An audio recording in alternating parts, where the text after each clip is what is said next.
አሰላሙ አለይኩም ወረህመቱላሂ ወበረካቱ። ውድና የተከበራችሁ የቻናል ቤተሰቦች እንዴት ናችሁ? ደህና ናችሁ? ከኔ ጋር ሰላም ነው አልሐምዱሊላህ ረቢል ዓለሚን። ረመዳን እንዴት ይዟችኋል? ሁሉ ሰላም ነው?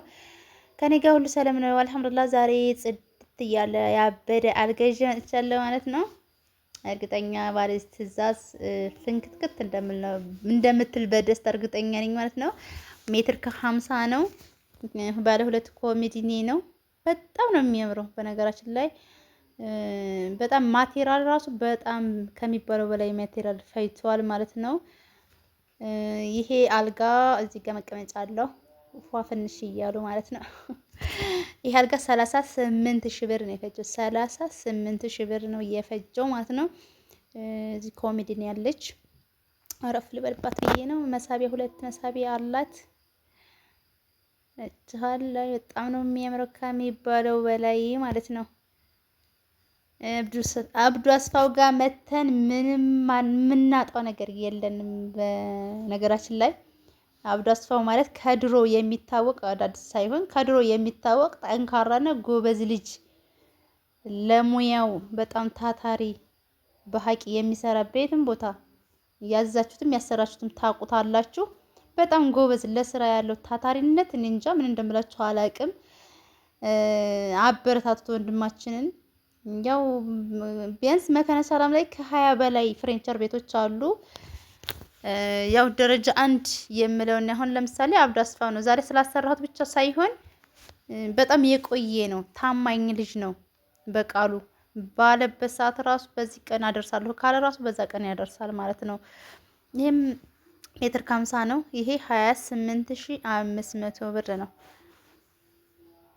ይሄ ሁላችሁ ይሄ በነገራችን ላይ ብዙዎቻችን የምንሸወደው አለ። ይሄን አልጋ ለምሳሌ 20 ሺህ ብር ልታገኙ ትችላላችሁ። ሌላ ቦታ 25 ሺህ ብር ታገኙታላችሁ። 26 ሺህ ብር ታገኙታላችሁ። ግን ማቴሪያሉ ዋናው ደግሞ ኤምዲኤፍ ነው አለው። ደረጃ 1 አለው፣ ደረጃ 2 አለው። እንደገና ደግሞ ካልጋው ተፍራሽ ስር ደግሞ የምናኖረው እርብራብ አለ ያልጋው ማለት ነው። እሱን ስስ ያደርጉታል። ብረቱን ደግሞ የሚልመጠመጥ ያደርጉታል። ጠንካራውን አያደርጉትም አብዛኞቹ ማለት ነው። እኔ ራሱ አንድ ጊዜ ተሸውጄ አስመልሼ ነው አስቀይሬ ማለት ነው። እና ሌላ ጋር ሰርቼ አስመልሼ ነው ብረቱን ማለት ነው እርብራቡን። እና እዛ ላይ እንሸወዳለን። በተለይ ደግሞ ኤምዲኤፍ ላይ አሁን ዝም ብለን አብዛኞቻችን አልጋ ስንት ነው ዋጋ የአልጋ ዋጋ ስንት ነው ዲዛይን ላኩልን ካልን በኋላ አሁን ብዙዎቻችሁ እኔ ራሴን ስለምትጠይቁኝ ነው፣ በሌሎች ላይ ሳይሆን ራሴን የምትጠይቁ ልጆች ስላላችሁ ነው። ይሄን ያክል ነው ካልኳችሁ አሁን ኤችኤዲኤፍ ነው ኤምዲኤፍ ነው አንደኛ ደረጃ ነው ሁለተኛ ደረጃ ነው የሚለውን አትጠይቁም። ግን በአብዛኛው ደግሞ እቃው ጥራቱ ነው የሚወስነው ማለት ነው። ይችም የነጩ አይነት ናት። ገና ቀለም እየተቀባ ነው አላለቀችም ማለት ነው። ይሄው እንደምታዩት ሌዘሯ ራሱ ገና አልተፈታም። ቀለም እየተቀባ ስለሆነ ፌርሻ አላበቃም ማለት ነው። እቺም ዋጋዋ 28500 ብር ነው። በጣም የምታምራት ምናሰራኛ በአንደኛ ደረጃው ኤምዲኤፍ ነው አለው። ኤምዲኤፍ ደግሞ ደረጃ 2 አለ ሲዘግ አሁን ለምሳሌ ፀሐይ ሲመታው የሚል መዘመዝ ነገር አለ። ከተጣመመ ፀሐይ ተነካው የሚለቅ ነገር አለ። አብዛኞቻችሁ ትኩረት ስታሰሩ በሌላም ስታሰሩ ትኩረታችሁን ኤምዲኤፍ አንደኛ ደረጃ መሆን አለበት። ርብራቡ ደረጃ 1 መሆን አለበት። ምክንያቱም ይሄ ርብራቡ የብረቱ ርብራቡ ከስር የሚደረግ ከፍራሽ ስር የሚደረገው አብዛኞቻችን ቸካ እናደርግማ ጠንካራው መሆን አለበት ማለት ነው። በተቀረ ከዚህ በኋላ እንግዲህ እንትን ነው ማስቀምጥላችሁ ፎቶ አስቀምጥላችኋለሁኝ። ስለ ቁም ሳጥንም ትንሽ የምላችሁ ነገር አለኝ። በጥሞና ታዳምጣላችሁ ማለት ነው።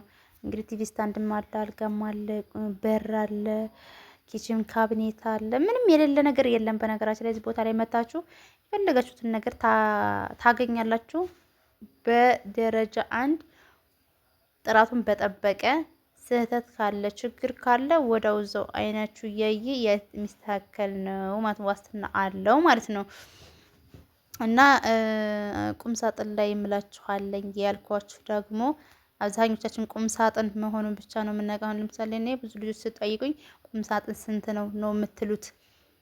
ዋጋውን ተናገርኳችሁ ደግሞ ዝም ነው የምትሉት ማለት ነው። ለምን ዝም ትላላችሁ የምሉበት ምክንያቴ ለምሳሌ ኪችን ካቢኔት እና ቁም ሳጥን ስናሰራ የቁም ሳጥኑን ቁመቱን ብቻ ሳይሆን ቸክ ማድረግ ያለባችሁ ከጎን ያለውን ስፋቱን፣ የጎን ስፋት ነው ዋናው ነገር። ደግሞ የጎን ስፋት ነው። ቁመቱ የሚታይ ስለሆነ ችግር የለውም። 2 ሜትር 2 ሜትር ከ40 እንግዲህ ከ2 ሜትር ከ40 በላይ መቼም 3 ሜትር ቁም ሳጥን አይሰራም እንደምታውቁት ማለት ነው። የመጨረሻ 2 ሜትር ከ50 እና 2 ሜትር ከ40 ነው ቁመት ማለት ነው። ግን ከጎን ስፋቱ ምን መሆን አለበት? 60 ሴንቲሜትር መሆን አለበት የጎኑ ማለት ነው። አብዛኞቹ ቡፌም ስታሰሩ፣ ቁም ሳጥንም ስታሰሩ፣ ኪችን ካቢኔትም ስታሰሩ ኪችን ካቢኔት ነው የሚመስላችሁ፣ ቁም ሳጥን ነው የሚመስላችሁ፣ ቡፌ ነው የሚመስላችሁ። ግን ደግሞ የጎን ስፋት የሚባለው አሁን ቁም ሳጥን ላይ የጎን ስፋቱ 40 ሴንቲሜትር ከሆነ የ40 ሴንቲ አሁን የ40 ሴንቲ እና የ60 ሴንቲ አሁን ብዙዎቹ የሚናገሩት ዋጋ አንድ አይነት ነው፣ ግን ይለያያል ስፋት ላይ ማለት ነው። 40 ሴንቲ ከሆነች ለምሳሌ አሁን አባያ ተሰቅሎባት በር አታዘጋም። 50 ሴንቲ ሆናም ያን ያክልም አይደለችም። ግን ትክክለኛ 60 ሴንቲሜትር ከሆነ እንደፈለጋችሁ በር መዝጋት ትችላላችሁ። ከጎን ልብሳችሁ አይበላሽም፣ ደረጃው እንደጠበቀ ይቀመጥላችኋል ማለት ነው። እና ብዙዎቻችሁ ስታሰሩ የጎኑ ለምሳሌ ይሄ ጎኑ አለ አይደል? እሱ ይሄን ጎኑን 60 ሴንቲ መሆን አለበት። ቼክ አድርጉ ሁላችሁም ማለት ነው። ብር ካወጣችሁ አይቀር ደግሞ ሁሉም ነገር አጣርታችሁ የጎን ስፋቱን ቁመቱን ምናምን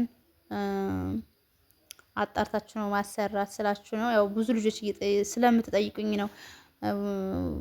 ቡፌ መሆኑን ስለ ብቻ ነው የምታውቁት። ብዙዎቻችሁ ስትጠይቁኝ ሳታዘበው ማለት ነው። ቁምሳጥን መሆኑን ነው። ግን ተጎን ስፋቱን ማወቅ አለባችሁ በሚለው ነው እላችኋለሁ። ከዚህም በኋላ እንግዲህ ፎቶ ነው ማስገባላችሁ። እኔ እዚህ ላይ አቆማለሁ። አሰላሙ አለይኩም ወራህመቱላሂ ወበረካቱ። ማዘዝ ከፈለጋችሁ ስልክ ቁጥር አስቀምጥላችኋለሁ። በያላችሁበት ይደረስላችኋል ማለት ነው። የትም ቦታ እዘዙ። ለሀገራችሁ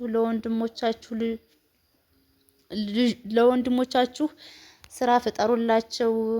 ከጫት ሱስ ይወጣሉ። አንደኛ ስራ ሲፈጥሩላቸው፣ ሁለተኛ ከመጥፎ ነገር ሁሉ ይቆጠባሉ። ለምን አሁን ላይ ግን ጅምር አድርገው ስራ አልመጣላቸው ሲል የሚገዥ ሲያጡ ምን ሲሉ አሁን ትእዛዝ ሲያቆምባቸው አሁን ተስፋ ይቆርጥና ወደ ስስ ይገባሉ ማለት ነው። በነገራችን የቦረና ልጆች እኔ እንጃ ለምን እንደው አላውቅም፣ ወንድሞቻችሁን አታበረታቷቸውም በአብዛኞቻችሁ ማለት ነው። ለምን እንደው ግን አላውቅም።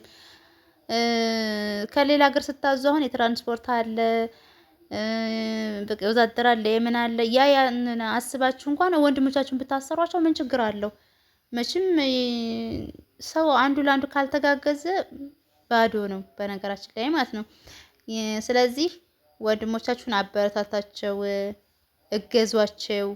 ያው በብራችሁም ቢሆን ብታዟቸው ብታሰሯቸው መቼም ሌላ ሰው የሚበላውን ነው የሚበሉት እነዚህ ልጆች እንጂ የተለየ ነገር አይበሉም ማለት ነው።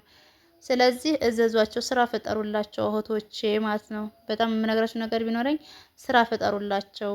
ከሌላ ሀገር የምታዙትን እዘዟቸው፣ ይስሩ፣ ይለወጡ፣ ከሱስና ከመጥፎ አሉባልታ ቦታ እንዲቆጠቡ እላችኋለሁኝ። ሰላም አለይኩም ወራህመቱላሂ ወበረካቱ። በድጋሚ